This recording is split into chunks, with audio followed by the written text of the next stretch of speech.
Hello students, आप सब कैसे हो। जैसा कि आप सभी को पता है कि हमने मार्जिनल कॉस्टिंग कर ली, रेशो कर ली, कंपैरेटिव स्टेटमेंट कर ली, कॉमन साइज स्टेटमेंट कर ली। आप सभी को पता है कि मैनेजमेंट अकाउंटिंग का क्या मकसद होता है।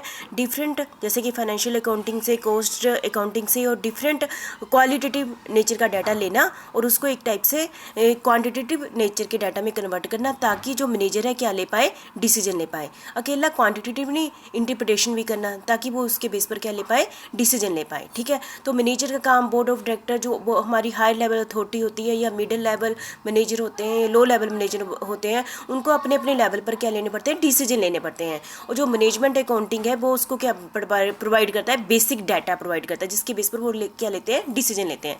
जो हमारा जो अब नेक्स्ट चैप्टर है जो है डिसीजन मेकिंग, इसमें हम क्या करते हैं, इसमें क्या करना है, मैनेजर ने डिसीजन लेना होता है। ठीक है, अकाउंटेंट ने तो अपना काम कर दिया, क्या कर दिया कि जी हमने हमारे पास 10 अल्टरनेटिव है, मतलब कि जैसे कि आपने लाइफ में कुछ बनना है तो आपके पास काफ़ी सारे रास्ते हैं, है ना, आपको बता दिया गया।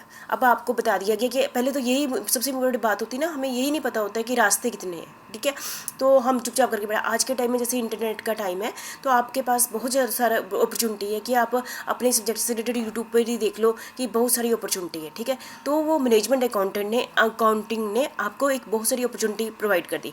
अब उसमें से डिसीजन किसने लेना है, आपने लेना है। ऐसे मतलब कि मैनेजर ने डिसीजन लेना है कि बहुत सारे अल्टरनेटिव्स है, उसके ये प्रॉफिट है, ये लॉस है, सभी के बता दिए ना।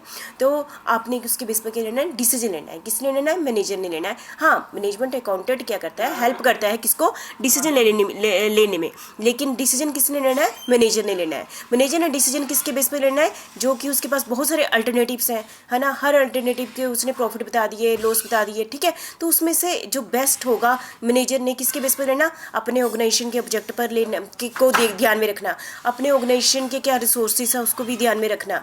ठीक है, और मेरी क्या लिमिटेशन है, क्या स्ट्रेंथ है, उन सभी चीज़ों को ध्यान में रख के क्या लेना, डिसीजन मेकिंग लेना। आप सभी को पता है डिसीजन मेकिंग क्या होती है, ये हमारा मैनेजमेंट थियोरी का भी एक चैप्टर है। डिसीजन वही सेम टू सेम है कि हमारे पास बहुत सारी अपॉर्चुनिटी है, हर अपॉर्चुनिटी की हमने क्या करनी है, हर एक अपॉर्चुनिटी की क्या करनी है, प्रॉफिट एंड लॉस क्या देखना है, और उसमें से जो हमारे ऑर्गेनाइजेशन को जो सूट करता है उसमें से चूज़ करना, उसको हम क्या कहते हैं, चूज़ करना डिसीजन मेकिंग है।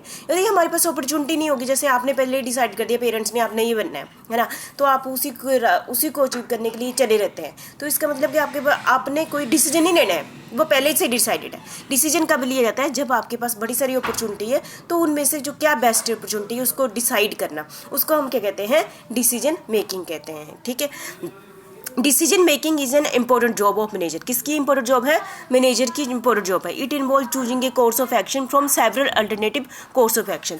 मतलब कि इसका क्या है, बहुत सारे अल्टरनेटिव्स हैं, उसमें से एक बेस्ट को चूज करना। It is the selection of one course of action from 2 or more alternative course of action. मतलब कि हमारे पास किसी काम को करने के लिए बहुत सारे मेथड है, लेबर इंटेंसिव तरीका है ना, कैपिटल इंटेंसिव टेक्निक है, कैपिटल इंटेंसिव टेक्निक भी बहुत सारी टेक्नोलॉजी है, उसमें से कौन सा मेथड यूज़ करें, इस टाइप के डिसीजन लेना। The way of manager act or decide the course of action from among various alternative is an act of decision making। ये कौन सा एक्ट होता है, डिसीजन मेकिंग का होता है। All managerial function are perform through the medium of decision. और सभी हम, क्योंकि मैनेजर के सारे फंक्शन डिसीजन मेकिंग पर ही होते हैं। देखो आप सभी को पता है टॉप लेवल मैनेजमेंट ने डिसीजन लेना, तभी फैक्ट्री जो सभी का मेन डिसीजन किस पर डिपेंड करता है, टॉप लेवल मैनेजमेंट, उसने प्लानिंग ऑर्गेनाइजेशन सारा डिसीजन पर है। तो जो मेन डिसीजन है वो है, तो जो मिड लेवल जो मैनेजमेंट होती है उसने टॉप मैनेजमेंट के डिसीजन के बेस पर उसने जो उसको ऑप्शन दी होगी उस काम को कैसे करना है, उसके लिए भी बड़े सारे अल्टरनेटिव, उसमें से डिसीजन लेना। हर लेवल पर डिसीजन लिए जाते हैं, पर अब उसका एरिया अलग अलग होता है। टॉप लेवल मतलब पूरे बिजनेस का लेना, तो इस टाइप से डिसीजन लिए जाते हैं। विदाउट डिसीजन कोई भी काम नहीं होता, क्योंकि बिजनेस, हाँ, आज के टाइम में हमारे पास मार्केट में बहुत सारी अपॉर्चुनिटी है, पर ऐसा नहीं हर कोई चाहता है कि हम बेस्ट अपॉर्चुनिटी लें, पर ऐसा नहीं है, हमें अपनी लिमिटेशन भी देखनी है। अब मैं कहती हूँ कि मैंने ये वाली जॉब करनी है, क्या हो सकता है कि मैं उस जॉब के लिए मैं उस काबिल नहीं हूँ, है ना, या तो सबसे बड़ी बात है बनाओ अपने आप को, नहीं बना सकते तो हमने अपने लेवल की चीज़ों को देख के उनमें से चूज़ करना, उसको हम क्या कहते हैं, डिसीजन मेकिंग। जैसे कि कुछ ऑथर ने इसकी डेफिनेशन दी हुई है डिसीजन मेकिंग की, is the selection based on some criteria from 2 or more possible alternative.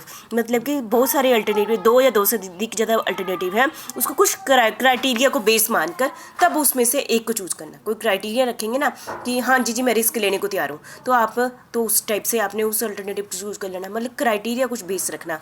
जो ये ये दी है, जॉर्ज टेरी ने दी है। Decision making is the actual selection from among alternatives of a course of action. ठीक है, decision making is the work which a manager perform to arrive at conclusion and judgment. ठीक है, ये आप सभी को पता चल गया डिसीजन मेकिंग किसे कहते हैं। मतलब कि बहुत सारे अल्टरनेटिव्स हैं, उसको में से एक को बेस्ट को चूज करना किसके बेस पर, जो हमारे क्राइटेरिया के बेस पर। ठीक है, तो उसको हम क्या कहते हैं, डिसीजन मेकिंग कहते हैं। Decision can not be taken in isolation. Decision अकेले नहीं लिया जाता है कि मैं उठी, सुबह देखा 5 अपॉर्चुनिटी है, एक को उठा लिया। It is influenced by past experience. देखो आप लाइफ के आज जो आपकी एज है, आप आज एक डिसीजन लेते हो, कुछ आपको कुछ सालों का एक्सपीरियंस हो जाएगा, उसके बाद आप जो डिसीजन लेंगे देखना आप में फ़र्क होगा। क्यों? आपको एक्सपीरियंस होगा लाइफ का, आपने इन्वायरमेंट देखा, इंटरनल इन्वायरमेंट देखा, बाहर का इन्वायरमेंट देखा, है ना, पास्ट एक्सपीरियंस का भी एक्सपीरियंस जो भी आपने आज तक दिया, और प्रेजेंट कंडीशन, आज मेरी कैसी कंडीशन है, आपने देखना मेरे फाइनेंशियल सोर्सेज कितने हैं, मेरी वीकनेस क्या है, उसका और कंडीशन कि बाहर की है अपॉर्चुनिटी भी देखना है ना, प्रेजेंट कंडीशन देखनी, एंड फ्यूचर एक्सपेक्टेशन, फ्यूचर में मेरी कंपनी की क्या एक्सपेक्टेशन है, ठीक है, मेरे घर वालों की क्या एक्सपेक्टेशन है। मतलब कि इस टाइप से पास्ट प्रेजेंट फ्यूचर सभी की चीज़ों को, कंडीशनों को ध्यान में रखते हुए और बेस्ट अल्टरनेटिव चूज करना, उसको क्या कहते हैं, हम डिसीजन कहते हैं। मतलब एक ऐसा नहीं है डिसीजन उठे एक ले लिया 5 में से एक, पर हमारा एक्सपीरियंस भी कुछ कहता है ना। यदि कोई कहता है कि मुझे ये अच्छा है, पर मैंने एक्सपीरियंस किया हुआ है ना लाइफ में ये इन चीज़ों का, मैं कहूँगी नहीं ये अच्छा नहीं है, once a decision in taken then it become difficult to reverse it. जैसे कि एक बार डिसीजन ले लिया, फिर उसको बैक जाना क्या है, डिफिकल्ट है। जैसे कि आपने सोचना कि मैंने इस चीज़ का बिजनेस करना है, ठीक है, आपने बिजनेस स्टार्ट कर लिया, मटेरियल भी ले लिया, उस टाइप से आपने उसकी सेटलमेंट भी कर ली, वैसे ही आपने शॉप बना ली ना। अब आप कहते हैं कि जी मुझे ये नहीं बिजनेस करना, अब मैंने दूसरा बिजनेस करना, तो कितना बड़ा ज़्यादा लॉस होगा। क्यों? क्योंकि कंपनी का उसके सारा वापस करना पड़ेगा। It is pertinent to discuss the problem involve. मतलब तब कहते हैं डिसीजन बड़ी सोच समझ के लो, जितना मर्जी टाइम ले लो आप। जैसे अपनी लाइफ का डिसीजन लेना है, बहुत टाइम लो, पर एक बार ले लिया ना, फिर उसको अचीव करने में लग जाओ, उसके बाद नहीं सोचना। ठीक है, then take a decision after consider various possibilities. ठीक है, decision making is not a easy job. Decision हम सोचते हैं कोई बात नहीं, चारों हमारे पास अपॉर्चुनिटी है, उसमें से एक चूज कर लेते हैं, वो ईजी काम नहीं है डिसीजन ले में। It required a lot of skill. हमारे पास बहुत अच्छा स्किल होना चाहिए। जैसे तो ना मेरे पास बहुत अच्छा है ना, इंटेलिजेंट पर्सन है, पास्ट एक्सपीरियंस है, उसको फ्यूचर को देखने की बहुत ही नॉलेज है ना, तो उसमें से क्या करना है, बेस्ट को चूज करना, उसको कहते हैं इजी जॉब नहीं है ये। ठीक है, decision making is affected by number of factor. Decision making पर किस पर इफेक्ट होता है, बहुत सारे फैक्टर का इफेक्ट बताया है ना। सो देखिए मैंने आपको पहले ही बोल दिया, internal condition, external condition, skill, management, financial condition, हर एक चीज़ का डिसीजन पर क्या पड़ता है, इफेक्ट पड़ता है। So the manager can take good decision by adopting a procedure. हम एक प्रॉपर प्रोसेस से चलें तब हम अच्छा क्या ले सकते हैं, डिसीजन ले सकते हैं। ऐसा नहीं कि मैं हवा में एक डिसीजन ले लूँ, मैं एक पहले स्टेप ये करूँगी, उसके बारे में नॉलेज कलेक्ट करूँगी, फिर उसके अल्टरनेटिव्स देखूँगी, उसके प्रॉफिट एंड लॉस देखूँगी। ऐसा नहीं कि आप हवा में एक ले लें, आप प्रॉपर एक प्रोसीजर अपनाएंगे, फिर उसमें से आप गुड डिसीजन लेंगे। स्टेप ऑफ अ स्टेप है ना, set of step. The decision making process depend upon the nature of problem. हमारे डिसीजन किस बेस पर होगा कि हमारी प्रॉब्लम क्या है और हमारे ऑर्गेनाइजेशन की नेचर क्या है।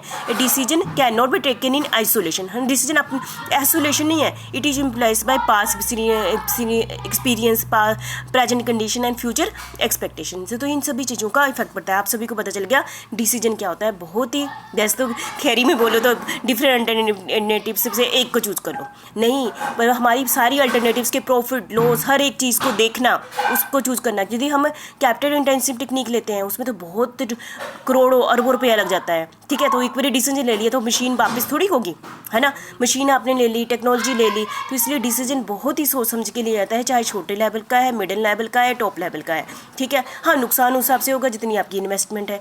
तो एक बार डिसीजन ले लिया, उसको बैक करना, है ना। आप घर में एक स्कूटरी ले आओ, समझो अब आप नहीं पसंद आई जी, दूसरी लेनी है, तो मुश्किल हो जाता है ना। ऐसे बिजनेस में बहुत सारे डिसीजन है जो एक बार बहुत सोच समझ के लेने पड़ते हैं, और डिसीजन कोई ऐसा नहीं है, बहुत सारे एक्सपीरियंस स्किल की जरूरत होती है। ठीक है, थैंक यू वेरी मच।